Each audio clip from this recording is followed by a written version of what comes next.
Guess how much I made my first year in real estate? 20 to 50K. Ooh, I wish you were right. I literally have 26 bosses. Someone invested $2.4 million on virtual land. If you get the right guidance and you survive in it for a year or two, you will flourish. Real estate agents are going to be obsolete soon. Like people will be selling their houses on the blockchain. Here's the issue though. Advice to new real estate agents, 2 years in business. What can they expect? Your first 2 years are tough, especially your first year. But the answer to anyone watching, you do not have to go to college or university to be successful at all.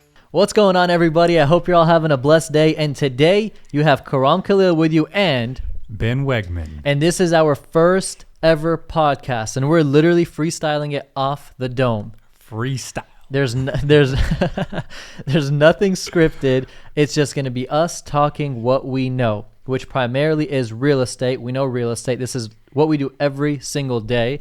And on this podcast, we're not going to spend an hour doing it without giving true value. So our goal for all of you is to get value, right? 100%. There you go. So that's what we're going to be doing. And I'm going to introduce myself. I'm going to let Ben introduce himself just so you guys kind of have a background of who we are. And then when the questions come in, you can, I guess, dictate where you'd want them to go depending on what question it is. And we're just going to be talking about real estate, business, finance, NFTs, cryptos, finance news in general, things that entertain us that we like, the MetaVerse. Yeah. NFTs? NFTs. What even is an NFT? So an NFT is something we'll get in later. Yeah. Okay. All right. Good idea. So Ben, I'm going to let you take the mic right now and just give them a quick intro on who you are and if they don't already know. Yeah, absolutely. So my name is Ben Wegmann. Most people probably know me for real estate. Ben, I'm so sorry to cut you off, but we have 17 subscribers. Nice. And we didn't even put a video. 8, man. That's worth cutting me off for. I love 17, it. Okay. That's good. Yeah, that's good. It's all you. Yeah, so I come from a really traditional background. Family thinks that college is everything. You got to go to college. That's like the way you're going to build a future for yourself. Okay. So I went that way for 2 years, and I quickly realized that it was not the route for me. It was not fun. Yeah. I didn't enjoy it. I was not interested in it. And I'm not going to be good at something if I'm not interested in it. You know what I mean? Yeah, 100%. So real estate had always been in the back of my mind. So I was like, let me try this real estate thing and, see how it goes. So currently today I'm on year 6 of real estate, and it was literally the best decision that I've ever made. Really? Best decision. Yeah. So I dropped out of college, hopped into real estate. Yeah, man, just took it from there. So regrets? No regrets. Family, I know it's tough because dropping out of college, and then how are they? Yeah, man. I mean, they were super disappointed at first, but now they see everything that I've done, and they realize that I've made the right decision. And you know what's crazy? Yeah, man. I literally preach to myself when I was growing up. Is I was like, this is what I want to do. I want to do this business. I want to do this in real estate. I want to do this. And parents would be like, just stay in school, stay in school, stay in school, focus. And guess what the answer to that is? Show results. So many younger generations want to do something, and then they say they can't because my parents. Go out, show results while you're in school. Sure. Perform, and people are going to love that, especially your family. They're going to look at that and say, this guy's making money. Yeah. How about you, man? Let's hear about you. Nice. Karam Khalil. Awesome. So my name is Karam Khalil. By the way, we're both based in Dallas, Fort Worth. That's where we live and such. So D-Town. There's nothing better than Dallas. Yeah. I absolutely love it. Born and raised here, by the way. You were born in Los Angeles, but all of my Hollywood boy. Stop. All of my family's here. So we moved here when I was super young, so I could grow up around family. So this is basically your hub. Yeah. Yeah, pretty much. Got you. Okay. Yeah. But it's cool to say that I was born in Los Angeles. It is pretty cool. Yeah. Okay. I feel like you have you just sound cooler now. Yeah, man. Yeah.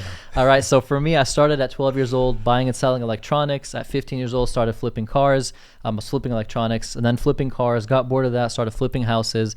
At the county courthouse steps, foreclosures. Bought my first house over there, and then ever since then it was history. I flipped about 50 plus houses to date. And this is something important because everyone who's watching, I did not use my money. You have to buy cash at the auctions. Sure. Other people's money, which is what we'll be sharing with you, how you can do that, how you can raise funds.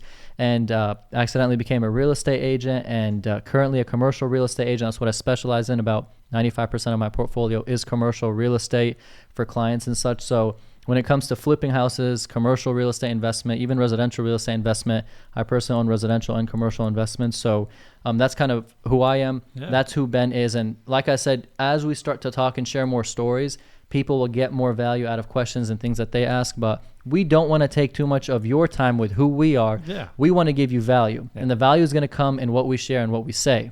So they know who you are. Right. They know who I am. Yeah. I think that we're ready to just jump in it. Let's jump in it, man. All right. But before we do that, please do not forget to hit that like button. It's good for the algorithm, apparently. Yeah. Now that I'm on this podcast, I guess I'm a YouTuber now. So yeah, hit that like button. It's good for the algorithm. It's very good for the algorithm. Yeah. It's gonna make other hustlers just like those who are watching it get this content, and awesome. We'd really appreciate that, because that's really what we'd want. And then subscribe if you haven't already. It's gonna be the first video. We're gonna be uploading every Tuesday. Cool. We don't know what time yet, but we'll figure it out. All right. So we're real estate agents, right? And we do our own stuff outside of that, but primarily real estate agents. That's our day-to-day. That's our career. And we want to give, just starting off this podcast, advice to new real estate agents.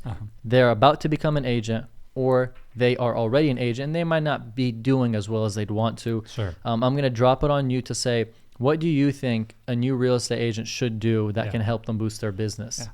Put on the spot. That's Put okay. on the spot, That's baby. Okay. New real estate agents. Open houses. Open houses are huge, especially if you have no business. So if you have no business, you're a new agent. Every Saturday and Sunday, you need to be doing an open house, because a lot of people walk in through the door. They won't have an agent. Mm-hmm. They may fall in love with the home. And guess what? If you're there, you can be their agent. So beautiful. Open houses are huge. Content. Get lots of content out. We are literally on our phones all day long. House tours. If your brokerage has really cool listings, go take tours of them. Apartment tours. Yeah, just any tours. Yeah, man. As much content as you can get. What you're saying is just show that you're out there. Yeah. That you're doing something. Exactly. Show that you're working. People know that you're hustling. And yeah, eventually they'll want to start working with you. I love that. And what I'm going to say about that, I'm looking back. I've been a real estate agent. I'm going on to my 4th year right now. Nice. And what I'm going to say is, find yourself someone. By the way, finding the right brokerage is everything. Yeah. That's like everything. If you find the right brokerage who trains right, has good producers, has people who'll take you under their wing, you're going to win. Yeah. Guaranteed almost. That's a really good point. Starting off, you need to go to a brokerage where they have really good training. 100%. Because you'll go through all of your courses and everything. You'll take your exam, but there's still so much to learn in the actual real estate field. I feel like from the courses and everything that we took beforehand, dude, I maybe use like 5% of that. It's community property and survivorship property and riparian rights. It's like rights near the waterways. Yeah. Like we don't use that stuff. Yeah. So yeah, I mean, kind of like you said, you need to go to a brokerage that has really good agent training for new agents, just to help you get to where you want to be. 100%. So, and listen to this. Let's just say that you went to a brokerage, right? That's a good brokerage. And Ben's there. And you're taking the advice that we're sharing right now, and you see Ben, and you see he's busy, and you see he's got a lot of business. Yeah. So you go to Ben and say, hey, Ben, I'll do your open houses for free. Hey, Ben, I'm willing to open doors for free. Hey, Ben, I'm willing to draft leases for free, right? Mm-hmm. I don't want any money. And that's how you're going to give free value to him, and you're going to have you give me somewhat business, which will lead to a better relationship with us. Absolutely. You'll trust me more. Maybe on that lease that you made $2,000, you throw me $500. Maybe on that open house that you sold a house on, you're like, hey, Karam, here's $1,000. Maybe I find a buyer in that open house, just like you said. Yeah. Right. Yeah. So I would. Then both of us win, because you're the listing agent, and let's they say can be the buyer's agent. 100%. And let's say right now you're winning and you're doing great, and someone came to you who's a young hustler and said, I'll do this for free, this for free, this for free, giving you value. Right. And you say, let me test them for a week, and you're giving them things to do, and they help you a ton. What are you going to do? You're going to run with them. Sure. You're going to bring them on the team. You're going to give them more business. Yeah. You're going to stick with them. So for a real estate agent who's new, find the right brokerage. Go put yourself under a top producer's wing. Hopefully that they realize you're a hustler and you're giving them value. And then what Ben said is the open houses is key, Saturday and Sunday. From that, you'll make contact. From that, you'll be able to do potentially finding a buyer, and the list goes on. And then social media, which you're king of. You know exactly how to do that, house tours and stuff. Thanks. You have to. No problem. So that's right there. gems if you're able to take that for being a real estate agent. Do you have something to top it off, or I'm gonna jump on the next one? No, I think that pretty much covers it. That's really good. But mostly it's really about getting content. Content is everything, and I'm starting to sound like Gary Vee now. No, like no. he preaches like You're content. What is this thing? He's like, you need to be producing like 50 pieces of content a day or something like that. I don't think you should go that overboard, but you definitely need to be reminding people what you do and that you're here to help them. So content is, everything. Gary Vee says document, don't create. So literally you're walking, just document it. Like, ooh, I'm at Starbucks. Literally. I'm at Starbucks and I'm looking at a house that I'm not the agent for. I don't know anything about, but I'm just looking at it. Yeah. Boom. Oh, you do houses? Bam. Yeah. So that's kind of what it is. Okay, so listen to this one. Okay. Real estate agents, a lot of them fail their first couple of years, if not their first year. Yeah. The percentage, I know Tom Fair, I think that's his name, he said 87% in 5 years. We spoke about this. We think the first 6 months is maybe 90-something percent. Right. It's, They drop like flies. Literally. It's a tough business. Literally. Tough, brutal business. But I promise you one thing. If you get the right guidance and you survive in it for a year or two, you will flourish. Yeah. And you will make phenomenal money and you will do very well. And that's our goal with this channel, is to hopefully get that message to you guys where you realize that if you apply it, you'll be doing very well. So look at this. Real estate agents, basically in their first 2 years in business, what can they expect? Let's take your first 2 years and what can people expect? We're not talking just money-wise. We're talking about lifestyle, income, commission checks, how long would it take, things like that. Your first 2 years are tough, especially your first year. Your first year, I know a lot of people say, save up enough money for like your first 3 to 6 months. Good job. Nice. You probably need to save up a little bit more than that. It's a tough business, man.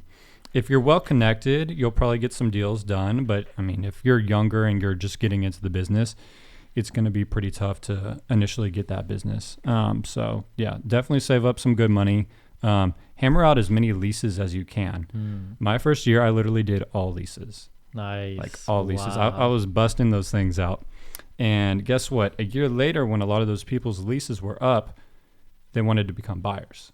So my business, it just built from there, and so on and so forth. You nailed it. So it snowballed. And let me say this.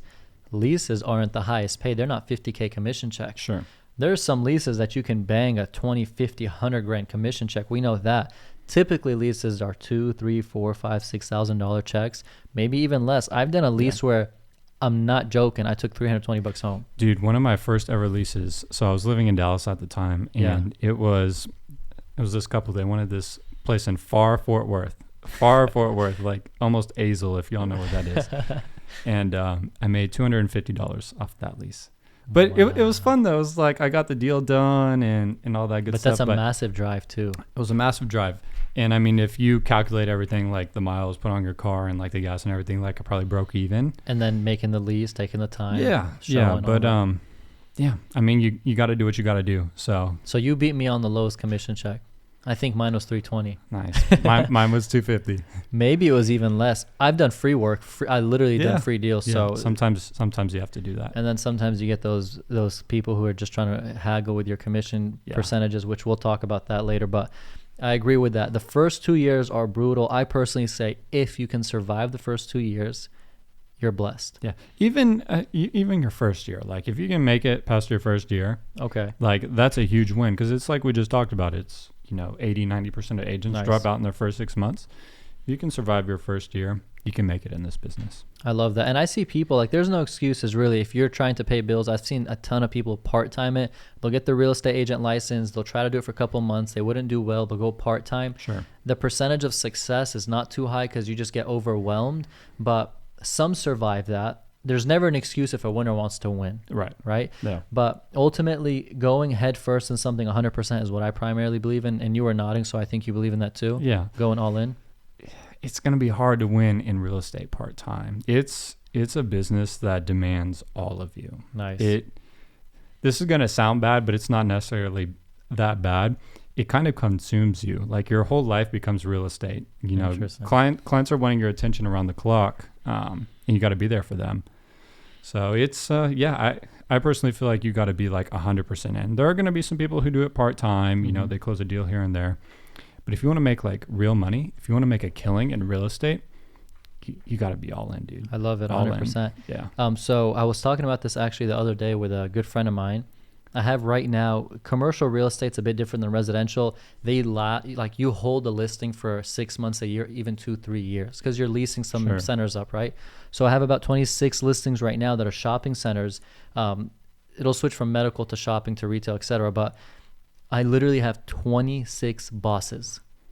Every week 26 I get bosses? Oh my because gosh. they call me. What's the update? What's the status? Did we get someone to walk in the door? Do we have Yeah. a pipeline? What's the prospects? Yeah. Who might lease? Yeah. And I'm like looking at my phone. There goes another boss. There goes. That's literally that's literally what they are, and it puts a ton of pressure on me because I gotta consistently give them updates. Sure. And some weeks we don't get a call on your center. Yeah. I'm target marketing. I'm email blasting. I'm doing what I can do. I'm manually calling, but it just doesn't happen. Commercial just takes more time than residential. Oh, yeah. You know what I mean? Residential, it's rapid fire. You know what I mean? Commercial, it 100%. takes a little bit more time. 100%. So let me tell you this. I know when you have listings, you would look at those clients who call you for a listing. Maybe you have it listed for 3, 4, 5 months. It's not selling. Sure. They That ultimately. doesn't happen though, but I can say I get them sold ASAP. But There you go. There you go. You have ultimately a boss at that point because then they're calling you Yeah. panicking. They're like, "What happened to my home? Did Yeah. you do an open house this week? Yeah. What's going on?" They want it sold because they want to move or they want to do something or they want their money. they need So- their money. So it's a big stress. So surviving your first 2 years, essentially, first year, of course, if you get through, that's a huge success and a huge win. Even past the 6th month, right? Yeah. Even if you made 1,000 or 2,000 or 3,000 your first 6 months, just keep pounding through and hopefully you'll end up growing and Dude, doing well. you want me to tell a personal story? Oh, please. Yeah, let's hear it. Guess how much I made my first year in real estate? Dun, dun, dun, dun, dun, dun, dun. Hold on, let me guess. Guess, yeah. Now, because the way you said it, I'm going to assume it wasn't much. It was not much. I'm going to assume that you made 20 to 50K. Ooh, I wish you were right. Really? I wish you were right. You're kidding. I'm not kidding. Okay, throw the number. First year, 13 grand. No. Get this though. flipping. Okay. Get this though. Second year. It's weird how people don't like talking about money. Yeah. I think what's wrong? What's wrong about talking about money? People who don't like talking about money, I think, are the 50, 60-year-olds back in the day, and they're not Yeah. open about it. And then some people now, like you'll ask some people like if you ask me certain questions, I might be like, I'm not really trying to Sure. say that. Sure. But in general, I share what I made this Yeah. year, what I made that month, etc. Of course, ballparking it. Yeah. You know? And granted, my first year I was only 21 years old. So Yeah. like no one And that age is were, buying were you houses. fully focused that first year? Kind of, sorta. I was still kind of doing a little side thing, but then I realized like, yo, if I need to like be successful at real estate, I need to be all in. Okay. Going back to what Yeah. I just said. Mhm. So first year, 13 grand. Guess how much I made my second year? I'm just going to say it. 60K. 130 grand. No flip. So I literally, in the span of a year, I literally 10x my money. The number is literally And- 11, 12x, almost. Nice. Yeah. Good job. So that was year 1 to year 2, and now I'm on year 6. It's literally just been an exponential curve. Okay. And Yeah. did you want to quit year 1 when you saw 13K? Honestly. No, of course not. It was like, okay, like I've kind of got my feet wet, but it kind of pushed me to. It was like, dude, 13 grand, like, come on, you could do better than this. What am I going to buy with that, with this inflation toilet paper? Man, I know. Oh my gosh. So And listen to this, It's 13 motivating. Okay, let me ask you this then. Yeah. 13K your first year, which I love how you shared that. Yeah. Because right now your numbers aren't even near there. Yeah. But you shared, someone's watching this. They're probably like, I made 30K, and they're so happy Dude, hearing that you made 13K. You're ahead of me. Literally. Yeah. Right? So let me ask you this. Your 13K that you made, how many hours of work can you ballpark that you put in to make that 13K? And that's important because depending on how many hours you put, let's just put it in months. Like, did you work for a month to make that 3 months, 6 months of focus? I didn't. So getting into the business, I didn't know how much work it required. I was kind of playing around with it. And now obviously I know like the amount of time and effort that goes into it. It's a lot. So it's kind of a learning process. You know what I mean? Yeah. I definitely put in a lot of hours for that, but it just goes back to what we said. It's like a majority of agents, they drop out in their first year. Most people, they're making 13 grand in their first year. They're probably going to drop out. You know what I mean? Yeah, You can't live off of that. So 100%. Even, Yeah. I mean, you can't even rent an apartment at this rate. That's $1,100 a month almost. Yeah, you can't even get an apartment. Yeah, It's man. ridiculous. So, yeah, but I knew the potential that the business had, so I was like, let me stick with it. Like, never thought of quitting. Let me stick with it, and year 2 was obviously much better, and then like I said, it's just, dude, it's been exponential since then. It's been great. I love that. I started my business as a real estate agent, all from relationships. Nice. You're gonna have people who are gonna say, I don't have those relationships. How do I make money? Right? I got into real estate at 18, flipping houses, not as an agent. And the story behind that is nobody in my family, no brother, sister, mom, anybody in my family was in real estate, period. Dude, same Same Yeah, thing. we're first gen. Nice. Yeah. So there was nowhere I can get the info from except going out there in the market and trying to find it. Right. And I went to a startup event, which was at UTA, which was the university that I went to. And at 6, Did you graduate? I did, yeah. Nice. Yeah, and there's a story behind that of almost literally every semester I wanted to drop out because I was flipping houses, and I was literally showing my parents 20, 30, 40 grand checks from the flips. Sure. And they're like, just stick with it. You're almost there. Yeah. And every time they'd say that, kind of pushed me a little more. And keep in mind, sometimes that's all you need. You just need yeah. that And I was push. making $4,000 to $6,000. I was paying $4,000 to $6,000 every semester from my money. So when I was looking at that, I'm like, dang, it's taken from my flip money. But I just kept pushing and pushing and pushing and did it. But the answer to anyone watching, you do not have to go to college or university or to be successful at all. That's a question I get a lot too. A lot of people think you need a degree to get into real estate. Interesting. Yeah. No. I get a lot of those messages, and no, you don't. You can. I wonder if you need a GED. I don't know if you do. I don't think you even need that. Right? Yeah. You just need to do your classes online or in person, take your exam, and you're good to go. I did an interview the other day with this guy, and he said his name is Roger, and he said that people don't get into real estate because they want to. They get into real estate because they're broke. Now let me take this a step back. Interesting. It might be agree to disagree. This is an agree to disagree thing. No. But it made me laugh because a lot of people will be like, I don't know what to do. I didn't go to college. People are doing real estate. They seem like they're making money. Let me jump into it. That's true. Right? Yeah. But then those people who want to go that because they think it's easy get wiped out ultimately. Yeah. Because it's not. Yeah. They watch these TV shows like Selling Sunset and everything. They're like, oh, that's going to be me. Yeah. Like, I'm going to get my license. And immediately I'm going to sell a $10 million home. It's like, yep. And you said when I was works. talking to you, you said you got a text at 10, 11 p.m. from a client or from a buyer, from someone. It was a buyer's agent. Yeah. And so the business is a 24/7 business ultimately. Yeah. One important thing that I kind of want to throw out there is being a real estate agent. So many people don't know this for some reason. Any success that you have, it's said a lot from high profile real estate agents, is yell it on the top of a building. Oh, dude. Yeah. Small, big, doesn't matter. Yeah. Over dramatize it. Make that small lease or that small deal sound like it was $100 million deal, right? Love it. And when you do that, you get people looking at them like, wow, this guy's performing. Wow, this person's doing something. Yeah.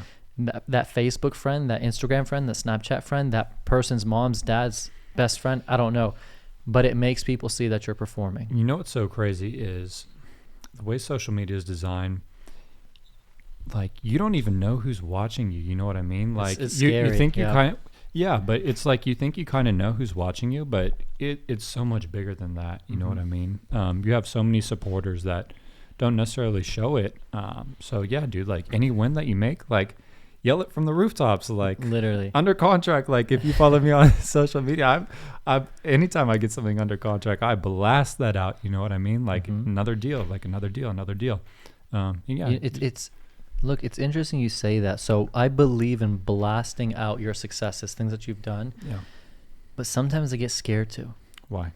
So I got a listing under contract and I was like, I have to market this because it went under contract literally in a day. Got to put it's pending. Got to put it's a cash buy. Got to pay. Got to say it's over asking price. But I get worried that someone sees it, and I believe in this heavily, envies it. And then the deal falls through because they were like, whoa, Karam got that deal under contract so quick. He's about to make X amount of money. And then boom, the deal dies for whatever reason. It's like there is going to be people who watch this and like, wow, I kind of think like that too. So it sometimes makes me worry to market it, even though I believe 100% you should be saying that. I hear what you're saying. Yeah. But nah. Nah? You got to blast it out, man. You got to blast it out. It doesn't matter. Yeah. Like, let people know. Like, if it goes back on market, it goes back on market. It happens. Interesting. Let everyone know. Okay. Another one. I love it. Another Okay. one. Okay, so this is that. So we shared with them who we are. We shared some real estate stuff, and we're gonna always do some real estate stuff, but it's gonna vary from here to there. It's our lives. You know, Real estate is our lives. every single day. But we're gonna do a simple transition into something that's really just been popping up heavy. Yeah. We know about cryptos, but this is something that's associated with it, and I'm not extremely knowledgeable with it, but I know a good portion of it, which is NFTs and the MetaVerse. Yeah. Ooh. Trippy stuff. Man, it's Zuckerberg is like spearheading it, dude. Literally, so Facebook is changing their name to Meta. Mm-hmm. Yep. They, if you go basically on their stock right now, it doesn't say Facebook anymore. It says Meta. It might have FB under Meta. I don't remember like if I saw that. The stock ticker. The stock ticker says Meta. Interesting. Yeah. And he's investing $10 billion. And you know Must be nice. You know what he said? What did he say? He said, I already told investors that this is not money that we're expecting to make today. This is for the long play. Yeah, like 5, 10, 15 Literally, years down. exactly. Yeah, probably, I mean, honestly, the way the world moves and the way technology is, probably even sooner than that. You Right? know what I mean? And so the thought is MetaVerse and NFTs. NFTs are non-fungible tokens for those that don't know. And the easiest way that I can explain it is it's a unique token that's associated with a image, a unique ID, right? Image, video, I mean, yeah. Ultimately, anything that is digital. But what makes it valuable is that it's a one of one. There's nobody who has that code. If I own this NFT, I'm the only one in the world Yeah. who owns this NFT. Literally. Yeah, and that's what mainly gives it its value. Nice. Yeah. And this is what someone's going to say. Well, I can just screenshot that. Yeah. Well, I can just screenshot that, look at it, enjoy it, read it. I see a lot of that. Dude. Right? It's like, yeah. But here's Dude, the thing. Sorry to cut you off. No, you're good. You cut me off. I could cut you off. we're tied now. That's how it's going to be. I saw this really funny thing on Twitter. It was like this guy had screenshotted the NFT, and the owner of the NFT, he saw it on Twitter or whatever. He was like, "Dude, you better delete that screenshot, or I'm gonna sue you." Oh my There was like God. this big like argument on. It was so silly. Or I'm going to sue. I wonder how that would hold up in court. Dude, I don't know. All of this stuff is still so new to me. Like I'm trying to take in as much of it as possible. But yeah, I just thought that was really funny. Yeah. That's hilarious. Look at this. So Jack Dorsey, which is the CEO of Twitter, he made a tweet on Twitter, I think 2012 when he first started Twitter. His first tweet. His first tweet ever. Yeah. I don't know if it was 2012, but someone Around fact there. check that and comment it below. Anyways, so he sold that. So he created that tweet. He typed it up. Then he made that tweet into an NFT. Himself, the only Jack Dorsey, CEO of Twitter, himself. He made it and he sold it. Someone paid $2.9 million for it. Dude, how do you explain that to like your parents I don't even try. or your grandparents? I don't need, like, I'm not even kidding you. I was talking to my brother the other day and I'm like, there's no breath to explain this to my parents. They're going to just be like, the world's just getting crazier. Somehow we oddly understand it. Kind of. Or we're trying to understand it. Yeah. It makes sense. This is just how it is a prestige status. You have this one of one thing that nobody else has. It can't. Here's where the real value also comes in. Who made that NFT? Yeah. The CEO of Twitter, his first ever NFT, and also it's his first ever tweet. The guy who paid 2.9 mil owns it. You can go screenshot it and enjoy it, but you can't prove you have the token ID that he has. Right. It's like someone going and taking a selfie with a Lamborghini. You can do that, but it's not yours. Yeah. You don't got title to it. Sure. Right? So it's the same exact thing. This is thing. just a little bit more complex. Exactly. Because it's on like the blockchain and the blockchain verifies every single transaction. So you can't. This is getting into real estate. Okay. Title companies, lawyers, legalities, transfer of houses. I've been seeing that people are like real estate agents are going to be obsolete soon. Like people will be selling their houses on the blockchain. Here's the issue though. That may very well be true, and it wouldn't surprise me if that was true. But to an extent.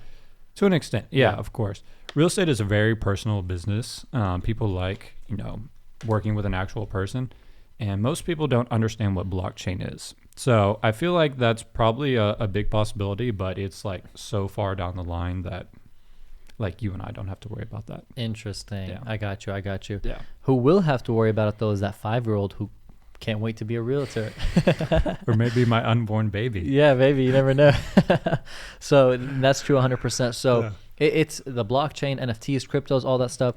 We know enough to know about it, but even those who know it don't know it yet. Sure. They're every day. There's so complex. It's like there's so many layers to it. You know. 100%. Here's the crazy thing, guys. For those who are watching, they're gonna get this firsthand. You guys are special on this podcast, so we're about to share with you something extremely low key. And before I share it, we're not gonna continue until they hit the like button. So hit the like button. We're just gonna stare at each other until they do it. Hey, Karam. I think y'all hit it. Okay. So me and Ben are launching our first ever NFT project. It's going to be a real estate based NFT project. We've been working hard at it for the last, say, 2 months. Yeah. And there is going to be a lot of value. It's not just a picture.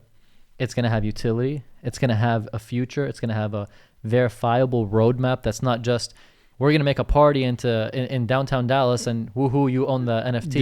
Yeah. It's going to have value, utility with it. It's going to be super exciting. I can't give you more details on it, not because I don't want to, but because we still have so much that we're working out to make it happen. There's a lot that goes into it. Right. For sure. So because they're special, it's the first ever podcast, we had to let them know. Yeah. You're Cool. welcome. You're very welcome. I hope you buy one. Hopefully they will, and they're going to enjoy what comes out with it. Now, transition to MetaVerse. Now, MetaVerse is basically an online world. There's something called like Sandbox and Decentraland and all this stuff.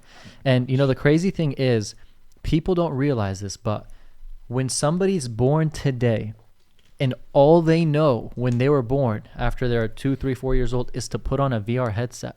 Yeah. That's their life. Yeah. So people are like, we'll never do that. The 20, 40, 50, 60-year-old people are saying that. But what happens in 10, 15 years for that newborn who all he knows is that? Yeah.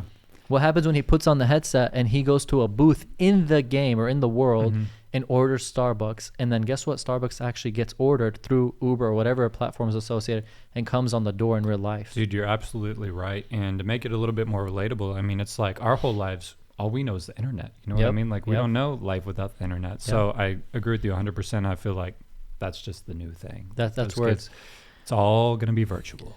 It's so much to soak in, and it's so scary to get in because it's almost as if you don't know if that investment's going to be worthless, if it's going to be worth something. People are investing 250 grand, 400 grand, $1 million, $1.5 million Dude, on I land. saw this another tweet. It was the biggest investment to date so far. Someone invested $2.4 million on land in Decentraland. Wow. Yeah. No flipping way. 2.4 million real dollars on virtual land. Which potentially, from what I heard earlier, could get hacked. I don't know how deep that goes in. Who has 2.4 mil to just put in a world online? Like, I'm not saying they're wrong, but how much money can you have? And by the way, let me tell you this. I think that person might not be 60 or 70 years old, which makes you Definitely think, not. which makes you think if he's a 20, 30, 40-year-old, how did he even make that much money? So many are booming from crypto. My guess is what you just said. They were probably an early investor in crypto. So they made a lot of money off of that. And then they see this on the horizon. They're like, let me get in on this. They'll probably, I mean, dude, $2.4 million. Like if this really takes off, you could turn that into what, 20, 200 million? Literally. You know what I mean? And keep in mind this, they're buying the land for 2.4 million because Apple and Microsoft and these companies in the future, Tesla, literally will pay that person who owns that prime land because so many people are going to be around that prime land to advertise their company name there. So it's like virtual real estate, rental investments, etc. So it's crazy stuff. NFTs, cryptos, metaverse, real estate, just it's it goes back to what I said, dude. It's like nerds are gonna rule the world, and I don't mean nerd in like a bad way, just like the stereotypical nerd, like because they know all of this stuff. You know what I mean? Like they're so far ahead, and what's his name? They're gonna rule the world, man. I'm telling you. I believe you. Gary I'm Vee putting was all my money on it. I want to be a nerd. You want to? Yeah, I'm trying to transition into a nerd. You can't be a nerd. I can't. No, you already have too cool of a profile to be a nerd. Stop. So you can't be a nerd. But I'll listen be to this. Cool nerd. Gary Vee said that he was thanking God because he literally said he feels as if this was created for him The during his NFTs? life. Yeah. Yeah. He loves it. He doodles pictures and stuff, and that's what he did as a kid. People would laugh at him. Now he's selling them for minimum 50 grand. The floor price is 8.4 Ethereum at $4,500 each ETH. So it's crazy. So At the time of this recording. at the time of this recording, at the time of this recording, If someone watches this a year from now, ETH could be like 40 grand. You know what I mean? It probably will be. Yeah. That's crazy. Just Which I feel, well, yeah. Anyways. which is that's crazy in itself. So I had a guy come to me, which is a great friend of mine. His name is Raja. And he told me in 2017, I was walking to class in college, and he's like, Karam, look at this. And he pulls up his phone. 20, not 17, maybe 16. Okay. And he shows me Ethereum, Bitcoin, and Litecoin. So still super early. And I'm not kidding you. I'm like, what is this? Yeah. Like, you're crazy. What are you doing? Blah, blah, blah. Virtual money. Yeah. And he's like, look, it's $600. Look at Litecoin. It's like 20 something bucks. Look at Ethereum. It was like 80 something. I can't even recall the numbers, but they were so cheap. You know what I told him? I put 600. It became 1,200. Woohoo. Yeah. Not life changing. I'm not interested. I don't care. Yeah. I hate myself. Bitcoin is 69K it hit. Ethereum hit 48 almost. It's around, I think Bitcoin's around 55,000 right now, but you're right. As of, The peak was like 69. Dude, I remember, I'll take it back even further. I remember when I was at UTD, back when I was in college. Yeah. This was 2014. Mm-hmm. And there was a Twitter account. It was called TrutherBot. Do you remember TrutherBot at all? Or? It's familiar. If you're like an OG Twitter user, then you'll know what it is. And this was when Bitcoin was like not even $100. Ooh. And literally every day I would refresh it every day. It was like Bitcoin is now $20. The next day, Bitcoin is now $40. Literally every day for like 3 months, it would just like Bitcoin is now $120. I'm sitting there like, oh my gosh, like this is crazy. And then fast forward to today, it's 55 grand. The peak was 69 grand. It's trippy. It's crazy, man. It's They're saying that it could go up to like 500 grand. The Winklevoss twins. Oh, there's the ones who got Facebook jacked from them. Yeah. They're saying that the people believe it got jacked. Some people don't believe it got jacked. There's a whole story on that. Yeah. But yeah, Mark Zuckerberg doesn't look like someone who jacks stuff. He's too soft. Yes, to he do does. That. You think yes, so? He does. He looks like a little weasel. a little weasel, man. Yeah, I definitely believe he's still Facebook. But yeah, dude, they think that Bitcoin will go up to 500 grand. Floyd Mayweather and McGregor were fighting, right? Their first fight. I watched that. Yeah, it was on the post conference. I mean, not the post, the conferences they were holding before the fight. Yeah, super entertaining. Yeah, McGregor would literally turn and look at the guy who I guess, I don't know what position he is in Showtime. But he's like, you little weasel. Yes. I think his name is like Espinoza. His last name is Espinoza. I thought of something like that when he said that. That's hilarious, dude. I remember watching that. Yeah. That's hilarious. See, him and Zuckerberg are the same, dude. They're weasels. But listen, Mr. Zuckerberg, we love you and we want you on the podcast. Yeah, if you want to invest in the podcast, like, that would be great. Yeah. Please, we believe in Facebook and we actually have stocks in Facebook. Yeah. So now Meta. Yeah. Yeah. So that's cool stuff, man. So we spoke about real estate. Hopefully they got value on that. We shared some NFTs, some crypto talk, and things that MetaVerse and things that we are in, we look at. We're trying to learn about it every day. 100%. Yeah. And there's something so important, Ben, that I want to share. We do not, period, speak about anything on this channel that we haven't experienced. If I get a question or you get a question that we don't know, we'll tell you, we'll be right back with the answer. Yeah. We'll tell you we don't know. We'll tell you we haven't experienced it. Too many people try to share that things that they try to look better saying that they know, but they don't actually know. You're not going to get that from here. It's going to be real content from things we live every day. If I've made 100 mil, I'll share how to make 100 mil. If I haven't, I won't. If I bought an investment property, I'll share that I've bought it and how I've done it, but I won't say I've done 1, 2, 3 if I haven't. Yeah. I think that's important so people know that we're coming with 100% transparency. Yeah. Awesome. I think that we're going to do a wrap up for this. I have no clue how long this podcast is. I'm going to say upwards of 40 plus minutes. Maybe so. Yeah. Probably something like that. Yeah. But I think that we kind of came across with sharing with everybody what we got, what we know, and then what they can expect. Absolutely. Every Tuesday a video. No. Share real estate stuff, and then off script other than real estate. Is there anything you want to leave everybody off with for them to sleep on for the next podcast. Yeah, well, obviously it's a podcast. It's not going to be just us every episode. We're going to have guests. What if they just love us? What if they're like, please don't bring anybody else? Who couldn't love us? No, but we'll have guests. We'll do more where it's just you and me. Nice.